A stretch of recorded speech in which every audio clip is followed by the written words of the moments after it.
Welcome to Hiraeth, the home of modern Welsh politics. The UK general election campaigns are barrelling towards their conclusion, and due to new constituencies, a record level of retirements, and the likelihood of a change in the political direction of the UK, we are expecting many new faces elected to the House of Commons from Wales. We're taking this opportunity to speak to some of the new candidates about their campaigns, their policies, and their parties. Ceredigion Preseli is a combination of the former Ceredigion and Preseli Pembrokeshire seats, an area that has in living memory been represented by the four major parties in Wales. The fundamentals of the West Wales seat have changed over the years, but the former Liberal Democrat heartland has seen a shift to Plaid Cymru, and even the Conservatives in recent years. Notionally held by Ben Lake and being contested by its former MP, Mark Williams, among many others, we are tonight joined by Hiraeth Thomas, who is the Welsh Conservative Party candidate for the Ceredigion Preseli seat. Hello, Hiraeth. Hello, Matt. So, for the listeners who don't know much about you, could you tell us a little bit about who you are and why you're standing for election this time round? Yeah, sure. So my name's Hiraeth Thomas. I'm a county councillor here in Pembrokeshire.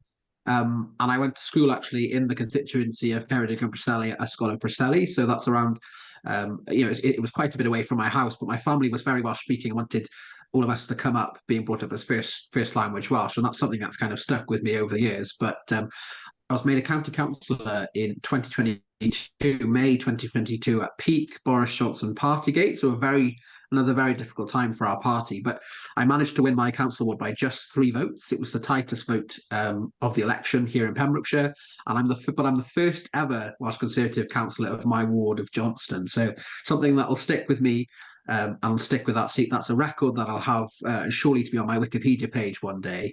I run the family farm with my brother and my dad, and we recently went into the pig industry. But we mainly focus on our potatoes, which is our key produce. On a day-to-day basis, I work as a food economist for a leading financial services company based out of the City of London. And I like to just keep myself busy with all these things and trying to get myself into politics a little bit more.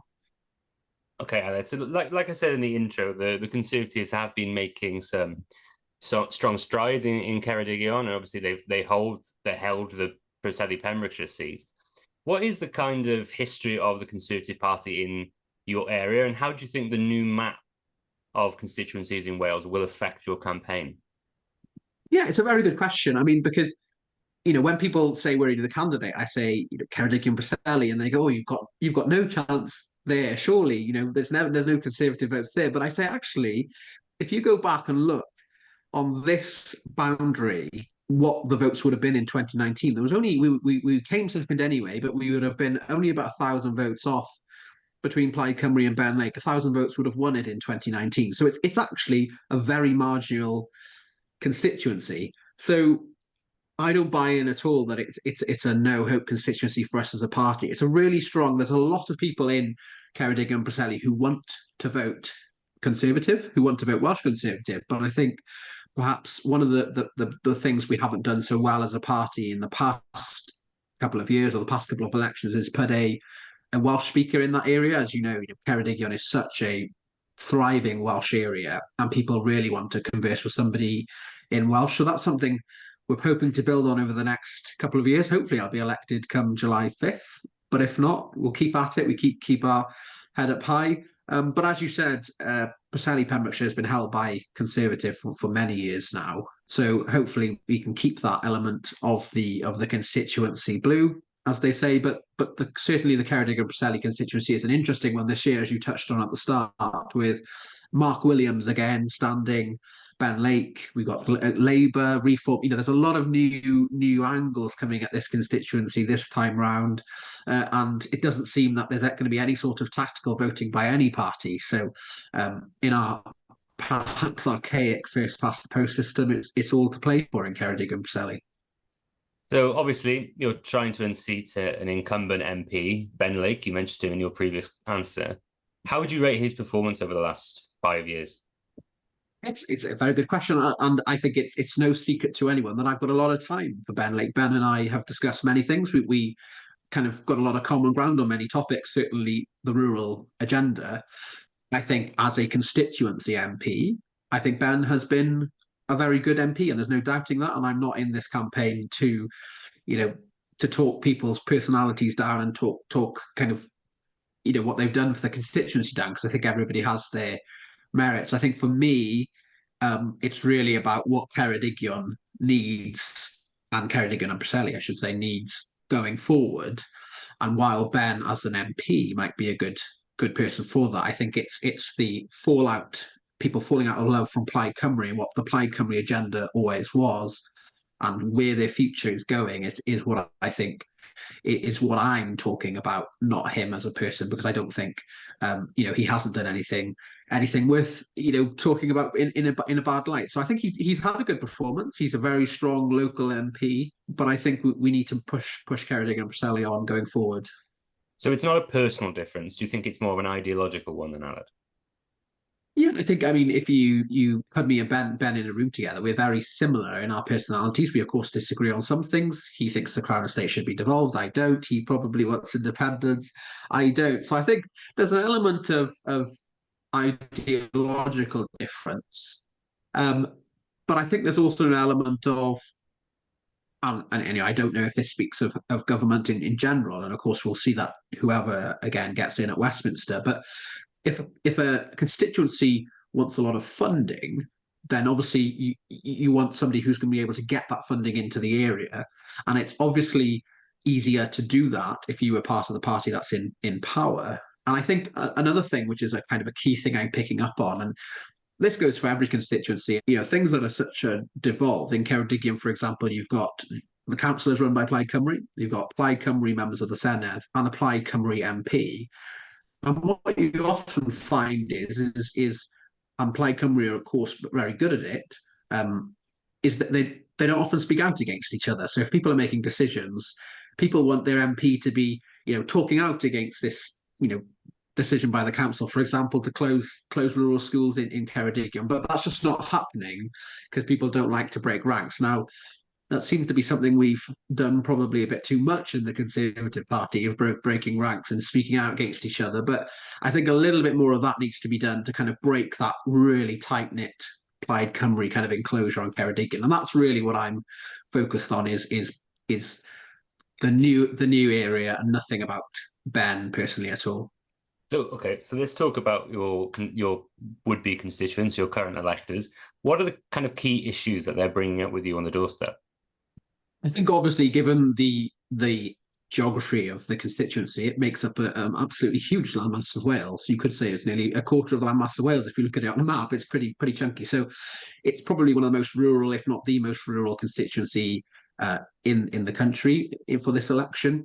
So really, there's a lot of people still concerned about the future of Welsh farming. That's still coming up. And while I appreciate it is a devolved matter, people are still concerned about it. They want an MP that understands the rural issues they face and will be able to speak up for them. The other key thing I'm getting quite a bit is, of course, education. It is unfortunate that the PISA results in Wales are drastic, really, and we have to do something soon to turn them round to get our Welsh pupils back up, turning those results going back up. So that is another thing that people are concerned about. But tied in with that then is trying to get more Welsh language. Now, often as a party, we're seen as a party that doesn't push the Welsh language as much as it should. But actually, I'm trying to go out there and tell people the good messages we've had from the party over the past couple of decades. It was the Conservative Party, of course, that brought in the first Welsh minister. It was the Conservative Party that brought in the Welsh Language Act. I think it was in 1993. And if you add those things together, before devolution, what the number of Welsh speakers was on the rise, but since devolution, they've actually declined. So take that of what that you will, but under the Conservatives, the Welsh language itself has thrived, and it's really that I'm trying to bring back into the party in general and bring into that community, because it's Ceredigion is one of those places where I think if we want a future for the Welsh language, then that's we need to flourish from places where it's already spoken like it's a natural language, which it is there, of course. I mean, a lot of the topics you've just raised are, of course, devolved issues. Why? And this is a conversation that I've been having with a number of candidates across the whole country, is noticing that devolved issues are coming up on the door almost more than the issues du jour, the issues of the actual election. Why do you think that is, Alan? The devolved issues, you could argue, are some of the most important issues in the sense of our education system, our NHS, planning matters, which are frustrating people from building new houses, which I'm always shouting about. We need more houses. So a lot of these things are devolved, and I think I see the argument in both ways when people say, "What are you going to do about it? It's devolved." But I think if people are voting you in, even if it's at Westminster or the Senedd, they're giving you a mandate to speak on their behalf. And I think even as an MP, you might not have the actual lever to pull, but you certainly have significant public pressure you can put on people to change course in the Senedd, and you can bring forward campaigns. And I think people realise that, and that's why they also talk about it. I mean, there is the undevolved issues such as taxation, which of course, and immigration. I got to say, immigration is not a key thing coming up on the doorstep in Ceredigion. I think probably just because it's geographical difference to places like Dover, for example. But I think that those core things are coming up: defence, taxation, etc. But I think the things that really matter to people just happen to be devolved issues, and they want people to speak up for them, even if it isn't something that they can perhaps do there and then. They want somebody who's listening, understands, and is able to speak out for it in public. So on the non-devolved issues, the issues that the Westminster Parliament can determine, what are your central policy pushes in this campaign, Ahmed? Well, of course, I think one of the key things we're going to see in this campaign in particular, and those keen watchers of the manifesto launches will see it's we've had it called many things: an immigration election, a cost of living election, a tax election. But I think the clear thing between the two main parties, of course, in the UK, with the Labour Party and the Conservative Party, for this one is around taxation. And I think one of the key things that we are clearly pushing is we want to keep cutting taxes in some form, whereas other parties, such as the Labour Party, well, let's say they're not going to put up the main rates of taxes, have said that they are going to put up specific taxes. So this election to us, I think, is going to be around taxation, and I think around defence, which is really key as well. Of course, we've committed to that 2.5% of GDP for the defence spending, which other parties haven't fully committed to yet. That's not saying they, of course, wouldn't commit to it were they elected, but they haven't fully committed to it yet. So I think that's the key stuff we are looking at pushing. And to me, it's actually one of the reasons why I got into politics in the first place. And it's one of the reasons why I often think to myself, this party is the party that I see myself naturally fitting into, because I fully believe, and I know it's a core Conservative value, that you should be rewarded for your work, and the best person to be able to spend your money is yourself. No government should tell you how to spend your own money, because the chances are there's always going to be people who are taking elements out of it and who shouldn't be. And there's also going to be an element of wastage, perhaps, because we have so many layers of bureaucracy in our governments these days. And that is just the way it is, because that's the way it needs to function sometimes, especially around social care. Of course, there's a lot of paperwork to happen there. But I think, to me, people's own money should be spent by them, because that's the way we get the economy growing, not just nationally, but locally as well. Thanks, Aled. I mean, there's an old Tony Blair saying that for every policy you announce, you lose some votes too. You just got to make sure that you win more with each announcement. What policy proposal from the Conservative Party in this election do you think is causing you the most difficulty with voters, either nationally or in Ceredigion? The initial difficulty I've had certainly was around the national service policy, which was announced. Now, I think the difficulty there was not the policy itself per se, but the way that the party decided to announce it to the media, because we had all sorts of people saying that it was going to be conscription, for example, and that they were going to send 18-year-olds to war. Well, none of that could have been farther from the truth. But of course, rather than speaking about this good policy, we spent the first couple of days firefighting the negative media on it. And when you actually talk to people, and I myself, I'm a school governor at two schools. I'm a chairman of a primary school, and I've spoken to lots of teachers over the past couple of weeks, and the vast majority, 95% plus, think it's going to be a fantastic revolutionary policy for children going forward. But it took me several kind of weeks to get to that point to be able to have that good discussion, because it was getting over the whole conscription element first, which of course isn't true. So I think that policy is going to cause difficulty with the younger generation. But I think we just need to convey it better, and then it becomes a good policy. But it was always a good policy, but needs to be conveyed better. So I think that was so far. Of course, there's time for more policy announcements. I think we've probably done most of them in the manifesto, and I think, to me, that the national policy was one of the headline policies, and probably the one that's caused me the most issues in this election. So obviously, the next question in this round is meant to be relating to who your primary competition will be in the seat. And given you've got an incumbent MP who's standing again, it's very likely to be Ben Lake as your primary competition. But how do you see the seat going? Do you think the Conservatives can win the seat? And, otherwise, who are the sort of main challenges in the constituency? Well, the Conservatives, the Welsh Conservatives, haven't had a MP in Ceredigion since 1882, I believe, is the date. So I'm determined to change that. I'm determined to change that. I'm absolutely determined to change that.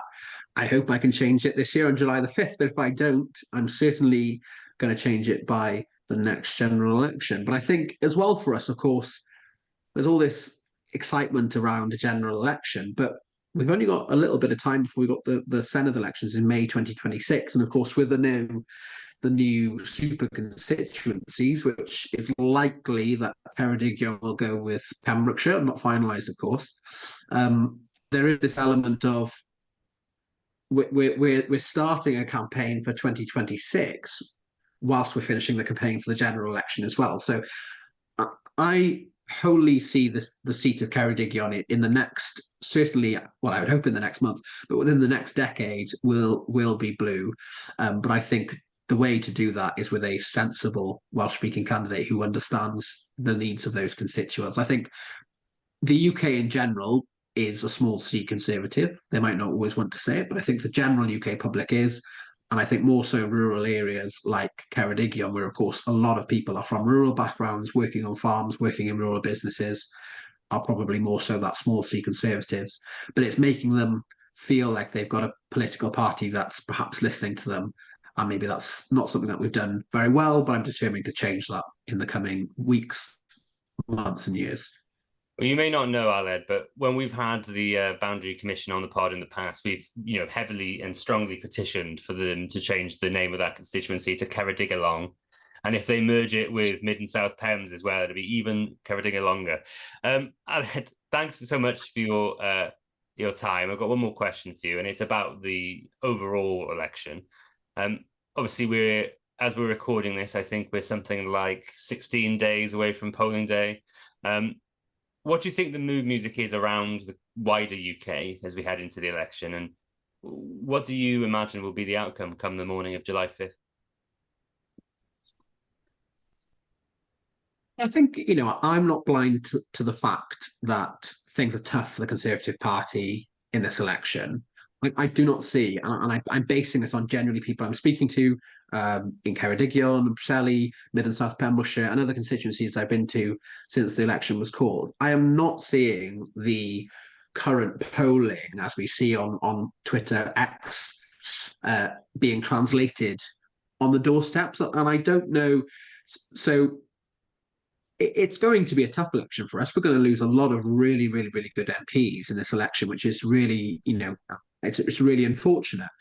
I think we're almost certainly going to see a Labour government, a majority Labour government, but I don't think the majority is going to be anything near like what the polls are suggesting. I think as the polls narrow closer to the day and people actually sort of reconsider their vote, a lot of the vote for reform, and what people say they're going to vote for reform is a bit of a protest vote against us. which maybe we deserve to a certain extent. But I think people will realise closer to the time they'll finally kind of get in the zone and will vote, put that X in the box, and then maybe not tell anybody they did it, but they'll still do it. So I think we are going to see a Labour government coming forward. We're not blind to that. Or I certainly am not blind to that. But I still think there's every chance for us to win a lot of constituencies which we're currently polled to lose. Alan, thanks so much for your time. Everyone at Hiraeth wishes you really well for the campaign. Just doing the disclaimer that listeners can find out about all the other candidates standing in your constituency in our show notes. If people want to hear more from you on social media, where can they find you? The best way to find me, one of the places where you can get me, is on X, formerly Twitter, at Cllr Aled T, so Cllr Aled T, or you can search me up on Facebook for my Ceredigion Preseli campaign. Great. Diolch, Aled. Thank you for listening to Hiraeth. If you like what you heard, please don't forget to subscribe, rate and review.